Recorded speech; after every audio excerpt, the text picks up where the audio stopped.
How many times every hour do you check your phone? 5 times? A dozen? Maybe more. How do all these micro interruptions change your day? Do they make you less productive? Do they affect your well being? How might your life look like if you were able to control a distraction? To literally silence your phone and dedicate yourself to a specific task in front of you. This is a very new reality we are facing as humans, and it's completely uncharted. Hi guys, welcome to today's video. In this video, I will be talking about how to make your phone productive. So let's get started. I don't believe in the old school thoughts that says your phone is evil and will be the end of your relationships, the end of your productive time, or the end of your mindfully me time.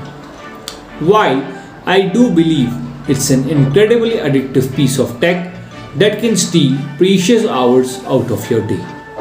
But I believe it's an important tool, so it can be used as a productivity tool, a tool to find ideas and inspiration, and as a medium to connect peacefully around the world around you. So today I have some ideas that will help you to open the productivity of your phone so that you can turn what was a time-sucking device into your perfect productive companion.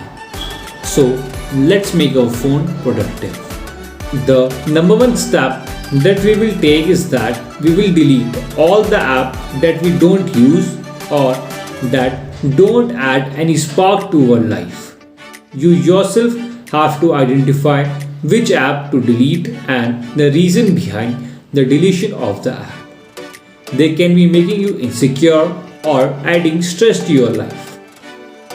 In a way, these all apps are toxic and carrying them constantly in your pocket can be harmful for your mental health. Secondly, you should make an effort to reduce oral and haptic triggers, which includes ringing and vibration. My advice is to turn all your notifications off.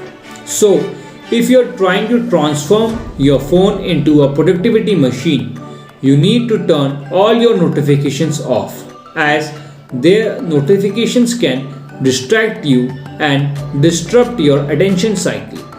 So, by blocking the notifications, you will gain control of your own intentions to use that device, and if there's an emergency, people will call you, not send you a text. Next step to take is to structure your home screen to your benefit. You can do this by putting all the social media apps in one folder, your gaming apps in one folder, and the productivity apps and apps that you use for your educational or work purpose in the home screen page. By doing this, whenever you will pick your phone, it will automatically shift your attention to the work which you have to do, rather than checking your Instagram or Tinder. Next step to take is to use alarms to structure your day.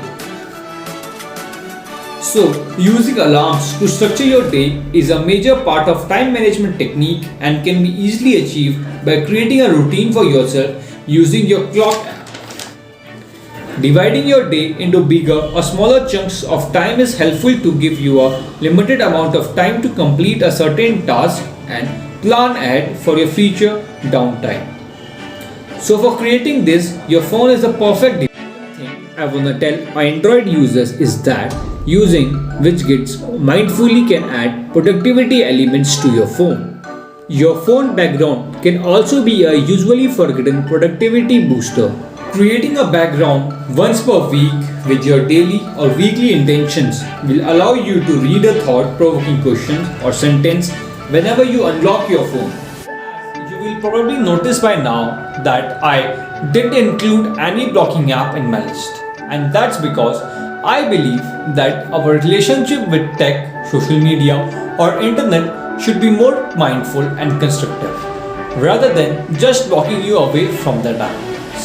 So, if you guys like today's video, you can subscribe my channel and click the bell icon so that you can get notified whenever I will post a new video. And if you like today's video, please hit the like icon, and I'll see you in the next video. Bye.